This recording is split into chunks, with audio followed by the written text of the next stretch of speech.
Good morning. Who knew when we made that winter open for the show a few weeks ago that we would kick off the month of January with snow on the ground for so many of you? What an exciting way to wake up with the kids still home from school and the new year just beginning to have a chance to linger over an extra cup of coffee, maybe even get out there and build a snowman. The kids still are home from school, an awful lot of them are. They'll be heading into a new session of school in just the next several days, and with that comes kind of a review, I'm sure, for a lot of the parents and grandparents out there, that midway point in the year to kind of see where your kids are strong, where they need to work on some things, asking lots of questions for the teachers, and really thinking about the importance of your children's education. A perfect time for us to kick off the show with Senator Bo Watson, who for a long, long time has had education at the top of his wish list, and he's beginning the new year with a series of town hall meetings. Good to see you this morning. Good morning and Happy New Year. Same to you. You know, it wasn't that long ago, much different weather system, but not that long ago, that you and I were outside talking about a town hall meeting of a different sort, really focusing on the power of reading for our kids and the need to enhance those reading levels. This series of town hall meetings, a little bit different, right? Right. So obviously, you know my passion about reading, and anytime you want to talk about that, I'm happy to discuss it. But a few months ago, Governor Lee and the Tennessee Department of Education announced that they wanted to begin a conversation with the citizens of Tennessee about how we fund K-12 education in this state. Now, currently, we use what most Hamilton Countyans would know as the BEP, the Basic Education Program Funding Formula. And for years, even before I was elected to office, people in Hamilton County felt like the state's funding formula punished Hamilton County and didn't provide us with the proper amount of state funding for our school systems. And BEP really dates back to the late 80s. It's over 30 years old, and it's probably time to take a fresh look at how we fund our K-12 education system. And so the governor and Commissioner Swin, who is the commissioner of the Department of Education, put together 18 different subcommittees that are looking at the formula. And one of those committees, or the more important committee, is the steering committee, which I have the honor of serving on, which we have the responsibility for all these 18 other subcommittees. We will be helping guide this conversation about how we fund K-12 education in the state of Tennessee. And I thought it was important for the people of Hamilton County to have an opportunity to hear their voices heard.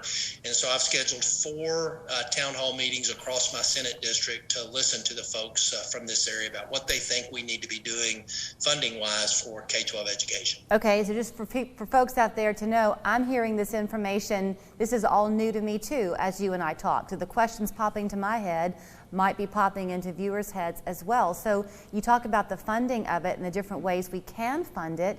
Besides tax dollars, how else do you fund it?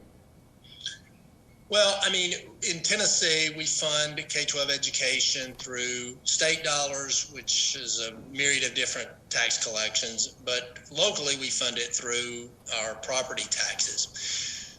We're not really talking about the sources of our state's revenue. We're talking about, in funding K-12 education, how does the public believe we should be spending their dollars? For example, should we be allocating money differently for students with disability? Should we be allocating money differently for low-income students? Those are the types of questions that we look forward to hearing from the public as we discuss it. Now, the public always has the right and should express their thoughts about the different revenue sources that we might use. But in reality, we're talking about how we spend the money rather than where the money comes from. Okay, that was the literal side of my brain in action, but that makes complete sense to me. Okay, so then with this series of the 4 town halls, this is where I guess kind of democracy in action will take place, because if we just have gotten off a several-day run of focusing on the arts in area high schools, public high schools, and the importance of funding those. So for parents who might feel strongly about that, they can show up and have their voices heard. Wherever your particular wish list might be, this is your chance to speak to the power of it. That's exactly right. And this is truly a listening town hall. This is not to debate policy or determine policy. This is to give the public the opportunity to stand up and say, I think we ought to be spending more money on the arts. I think we ought to be spending more money on career technical education. I think we ought to be spending more money on K through 3 than we are.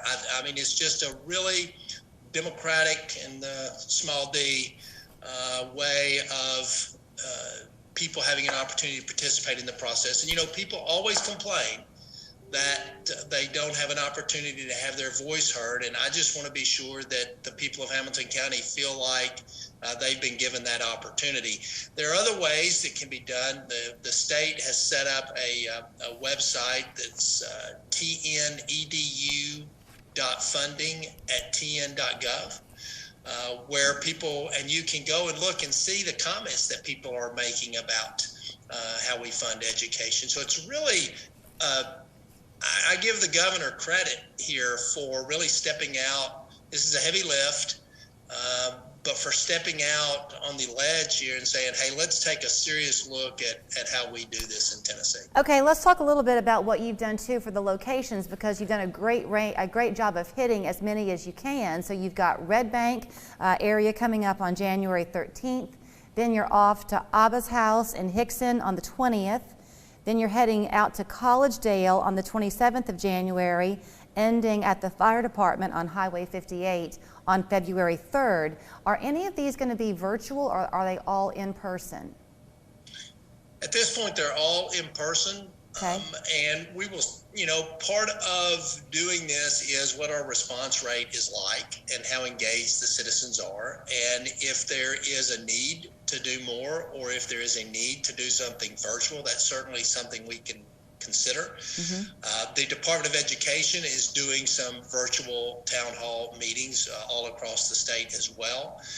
This is not just happening in now. I as a member of the Senate, I'm doing this within my Senate district, but the Department of Education are having similar kind of meetings all across the state of Tennessee. They're just not as robust as the ones that I've scheduled. I think we have about a minute or so left. Do you hope that this will be more of a parent turnout, or are teachers also encouraged to come to lend their voice? Well, I mean, anyone that lives in Hamilton County is welcome to come out and lend their voice. We do want to hear from parents. One of the purposes behind the discussion around the new funding formula is to empower parents to engage themselves in the education process, mm-hmm. Particularly of their particular child or grandchild or guardian or whomever it might be. We have learned in the past couple of years that parents are a really important part of our education process. And the first teachers of any child is their family and their parental unit. And so it is really important that parents feel like they have a voice and they engage themselves. But the only way you can have a voice is to engage yourself in the process. And so I really encourage people to participate. It will make a difference in what we do at the state level and how we fund our K-12 programs. And I think you did a great job of kind of letting folks know the tone of the meeting where you said y'all want to come and hear. It'll be very hopeful, I guess, if other parents can come and say what they believe and what they hope to see, and then listen as other parents say what they would like to see happen.